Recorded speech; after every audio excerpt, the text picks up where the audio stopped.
चर्चा का विषय होगा। हमारी विशेष चर्चा का विषय है आरएसएस सेवा समर्पण के 100 वर्ष।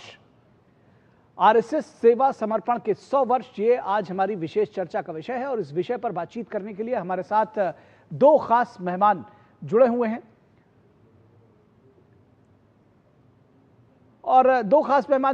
हमारे साथ। उनसे आपका परिचय करा दें। हमारे साथ नरेंद्र कुमार जुड़े हुए हैं, अखिल भारतीय सह प्रचार प्रमुख हैं आरएसएस के। नरेंद्र कुमार जी, बहुत स्वागत है आपका। और इसके साथ ही साथ प्रफुल्ल केतकर, संपादक ऑर्गेनाइजर के वरिष्ठ पत्रकार हैं। प्रफुल्ल जी, बहुत स्वागत है आपका। और नरेंद्र जी, अगर हम आपके साथ शुरू करना चाहें इस चर्चा को, तो बहुत सारी बातें हुई हैं लेकिन 100 वर्ष हुए हैं। तो सबसे पहले तो अगर हम उपलब्धियों और संघर्षों के आलोक में इसका हम ये समझें कि किस तरह से इन 100 वर्षों का आकलन करेंगे, तो क्या कैसे कैसे आकलन करेंगे इन 100 वर्षों का? राष्ट्रीय स्वयंसेवक संघ की यह 100 वर्ष की जो यात्रा है, यह बहुत ही रोचक रही है। संपूर्ण हिंदू समाज का संगठन और अपने भारत को परम वैभवशाली बनाना, यह संकल्प लेकर राष्ट्रीय स्वयंसेवक संघ 1925 में प्रारंभ हुआ। स्वयंसेवकों ने समाज के मन में पहला काम ये था कि एक विश्वास जागृत करना कि समाज संगठित हो सकता है, एक साथ मिलकर एक दिशा में चल सकता है। और यह स्वयंसेवकों ने अपने कठिन परिश्रम, मेहनत, अनेक परिवारों के सहयोग और समाज के बहुत सारे ऐसे प्रमुख लोग, संस्थाएं, उनके समर्थन और सहयोग से इस यात्रा को पूरा किया है। उनके कारण से ही ये यात्रा सुगम हुई है।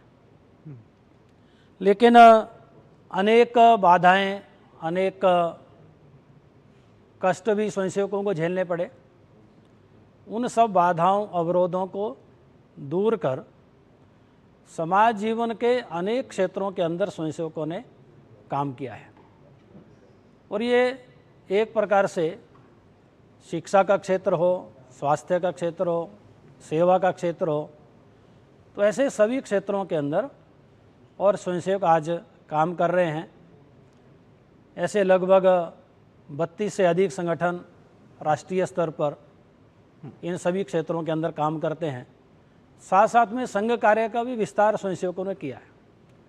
आज हम विचार करते हैं तो संघ की जो दैनिक शाखा, जो व्यक्ति निर्माण का प्रमुख साधन है, केंद्र बिंदु है, तो वो 83,000 से अधिक स्थानों पर संघ की दैनिक शाखाएं चलती हैं। 32,000 से अधिक साप्ताहिक मेलन चलते हैं। और सेवा के क्षेत्र में भी स्वयंसेवकों ने एक बड़ी उपलब्धि हासिल की है। निस्वार्थ भाव से समाज की सेवा करना बिना कुछ लिए। तो ऐसे 1,29,000 से अधिक सेवा कार्य भी स्वयंसेवक समाज के हर वर्ग के अंदर, जहाँ पर अभाव है, जहाँ पर अशिक्षा है, जहाँ पर समाज को आवश्यकता है, तो उन क्षेत्रों के अंदर स्वयंसेवक काम कर रहे हैं। बिल्कुल, तो इस विषय पर भी बात को आगे बढ़ाएंगे और ख़ास तौर पर ये जानना चाहेंगे कि एक शताब्दी पूरी हुई है, तो अगली शताब्दी के लिए क्या लक्ष्य है। और ख़ास तौर पर जब हम 2047 तक विकसित होने की बात करते हैं, तो राष्ट्रीय स्वयंसेवक संघ क्या कुछ मन में लेकर चलता है, क्या संकल्प, इस पर बात करेंगे नरेंद्र जी। लेकिन प्रफुल्ल केतकर जी, आपके पास आए और थोड़ा सा राजनीतिक प्रश्न अगर हम आपसे जानने की कोशिश करें, क्योंकि मुझे लगता है कि एक व्यक्ति जो सकारात्मकता के साथ किसी चीज़ पर लगा हुआ है, उसको लगा रहने देते हैं। हम आप पत्रकार हैं तो थोड़ी सी इधर उधर की बात कर ले। मैं ये समझ रहा था कि आपने देखा है कि अगर जो आलोचक है वो खासतौर पर आरएसएस के लिए कहते हैं कि हिंदूवादी संगठन है और समाज में विद्वेष फैलाना और समाज को बांटना इनका काम है, इस विशेष आलोक में कैसे आप देखेंगे इसको, जब ये कहते हैं कि सबका साथ सबका विकास का मूल मंत्र प्रधानमंत्री ने दिया है, आलोचकों को क्या जवाब देंगे आरएसएस के? देखिए निखिल जी, ऐसा है, जब कांग्रेस की शुरुआत हुई थी और महात्मा गांधी का नेतृत्व था, तो कांग्रेस को भी मुस्लिम लीग ये हिंदूवादी ही पार्टी कहती थी। देखिए, हमको मूल विचार समझना चाहिए कि भारत का मूल विचार क्या है। आज जैसे प्रधानमंत्री जी ने भी कहा कि ये भारत की सनातन चेतना का नूतन अवतार है। इसका अर्थ क्या है? तो भारत की एक सनातन चेतना जो विविध उपासना पद्धतियों का सम्मान और स्वीकार करती है, ये केवल टॉलरेट नहीं करती, टॉलरेंस नहीं है, स्वीकार्यता है। मेरा ही रास्ता सही ऐसा कहना ये अहिंदू या अभारतीय विचार है। मेरा भी रास्ता सही ये कहना ये हिंदू और भारतीय विचार है। इसी आधार पर ये मानने वाले लोगों को एकत्रित लाना क्या है? स्वाधीन भारत के संघर्ष में बहुत सारे प्रवाह थे, उसमें डॉक्टर हेडगेवार ने जो अनुभव लिए उसके आधार पर उनको लगा कि जब तक हिंदू समाज के अंदर जो भाव है उसमें एक स्वाभाविक देशभक्ति का भाव, अपने इतिहास के प्रति जागरूकता का भाव और उसके साथ साथ जो समाज में दोष है, चाहे छुआछूत है जिसका आज प्रधानमंत्री जी ने रेफरेंस दिया, चाहे उपासना पद्धति के आधार पर भेद का विचार है, इनको दूर करना है तो समाज को संगठित करना पड़ेगा। उसको उन्होंने हिंदू राष्ट्र कहा। भारत एक हिंदू राष्ट्र है उन्होंने कहा, बनाना नहीं कहा। लेकिन दुर्भाग्य से क्या हुआ, स्वाधीन भारत में ब्रिटिशों ने पहले और फिर भारत के स्वाधीनता के बाद खास करके नेहरूएन सेक्युलरिज्म के नाम पर कम्युनिस्टों ने एक ऐसा एक हवा बना दिया और खास करके मुस्लिम समाज को डराने के लिए, एक वोट बैंक के रूप में उपयोग करने के लिए हिंदू वादी संगठन है और इसलिए ये आ जाएंगे तो क्या हो जाएगा। वास्तविकता यह है कि भारत का मूल विचार जी, यदि हिंदू समाज में सुधार होता है, समाज में एकात्मता का भाव रहता है, समाज में छुआछूत की परंपराएं कुरीतियां जो है वो दूर हो जाती है और उसके साथ साथ समाज ये मेरा देश है, ये मेरी मातृभूमि है, इस भाव से, इसलिए संघ हिंदू शब्द की व्याख्या करते हुए 3 केवल क्राइटेरिया लगाता है, समान संस्कृति, समान पूर्वज, समान मातृभूमि। ये हिंदू की व्याख्या यदि है तो इसमें किसको आपत्ति हो सकती है? इसलिए सरसंघ चालक जी ने जैसे अपने विज्ञान भवन वाले इसमें कहा था कि डॉक्टर एपीजे अब्दुल कलाम है, शहीद हमीद है, ये सारे, या अशफाकुल्ला खान है, ये हमारे भी आदर्श है। ये कोई मुस्लिम समाज के आदर्श थोड़ी, ये देश के आदर्श है। राष्ट्र का विचार करते हुए हम जाति, पंथ, भाषा इससे ऊपर उठकर करें, यह भाव संस्कारित करने का विचार संघ ने अपने शाखा के माध्यम से लाया है।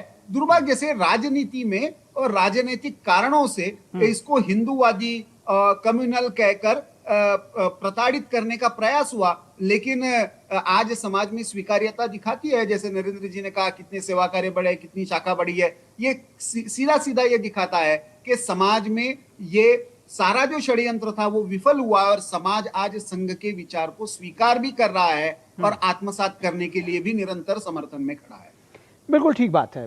उसके साथ आगे बढ़ने की कोशिश की जा रही है। नरेंद्र कुमार जी, जब तमाम आप देख रहे हैं कि राजनीतिक तौर पर आलोचना भी हो रही है, बहुत सारा संघर्ष आप लोगों को इस पक्ष में भी करना पड़ रहा है कि कई बार अपनी बात को सही बात को समझाने के लिए भी बहुत संघर्ष करना पड़ रहा है। बावजूद इसके अगली शताब्दी के लिए क्या रोड मैप है, और खासतौर पर जब हमारे प्रधानमंत्री इतने उत्साहित होकर के और इतने संकल्पों के साथ वो जब हमने 2047 तक विकसित भारत का संकल्प लिया है, आपके यानी आरएसएस के क्या संकल्प हैं इसमें?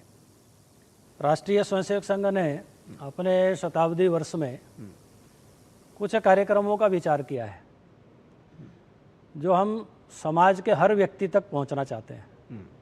समाज के हर व्यक्ति को इस राष्ट्रीय आंदोलन के साथ जोड़ना चाहते हैं। तो पहली बात तो है कि हम और अधिक अपना भौगोलिक कार्य विस्तार हो, समाज का जो अभी स्थान हमारे से छूटा है जी, हम वहाँ तक पहुँचें, अपनी शाखाओं का कार्यों का विस्तार करें, सेवा कार्यों का विस्तार करने का हमारा प्रयत्न रहेगा।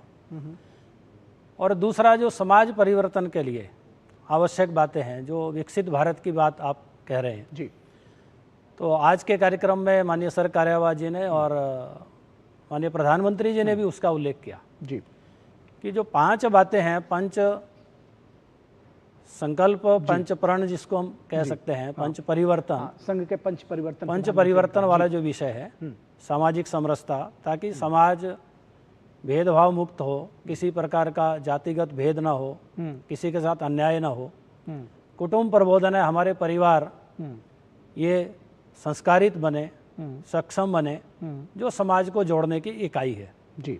और पर्यावरण संरक्षण तीसरी बात है कि हमारा पर्यावरण ये स्वच्छ रहना चाहिए, शुद्ध रहना चाहिए। और चौथी बात है स्वबोध का भाव जागृत करना, स्व के आधार पर भारतीय समाज का जीवन चले, देश चले। और पांचवी बात है जी वो नागरिक कर्तव्य बोध, हर नागरिक अपने दायित्व कर्तव्यों का निर्वहन करते हुए और देश को आगे लेकर के जाए। जी। संघ चाहता है कि जो भारत है, जो भारत का समाज है, वो भेदभाव मुक्त बने, समता युक्त बने, समरसता युक्त बने। इसके लिए हम संघ के स्वयंसेवक पूरे वर्ष भर अनेक कार्यक्रमों के माध्यम से समाज तक पहुंचेंगे और समाज की भी सज्जन शक्ति को जोड़ करके इन सब बातों का आचरण व्यवहार अपने जीवन के अंदर हो, समाज के अंदर आए। ऐसा एक जो अपने राष्ट्र के इस पुनर्निर्माण का संकल्प राष्ट्रीय स्वयंसेवक संघ ने लिया है, इसकी सफलता के लिए हम पूरे समाज को जोड़ने का प्रयत्न अपने साथ उसकी गति को बढ़ाएंगे ताकि ये संकल्प जो है वो शीघ्रातिशीघ्र पूरा हो सके। बिल्कुल, लेकिन प्रधानमंत्री के शब्दों में नरेंद्र जी अगर हम देखें तो अब इस शताब्दी के लिए जब आप देखते हैं कि चैलेंजेस अब बदल गए हैं, चुनौतियां बदल गई हैं, अब घुसपैठिए भी, अब डेमोग्राफिक चेंज, अब इस तरह के चैलेंजेस सामने आए हैं, इस बीच में कैसे सामंजस्य बैठाएंगे? थोड़ा संक्षेप में जवाब दीजिएगा।